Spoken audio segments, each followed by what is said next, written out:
Hello and welcome to the Rule 28 video. Rule 28 focuses on vessels constrained by their draft.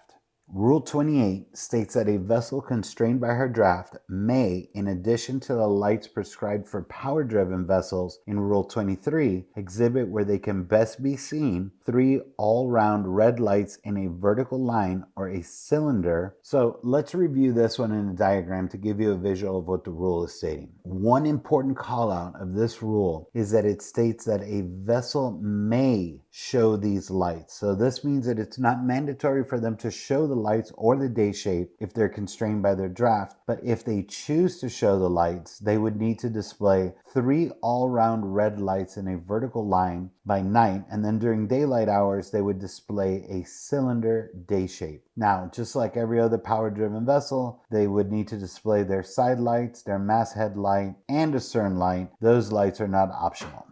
All right. Congratulations on making it to the end of the rule. This one was a really short and easy one. Keep studying your notes, and I'll be waiting for you in the next video.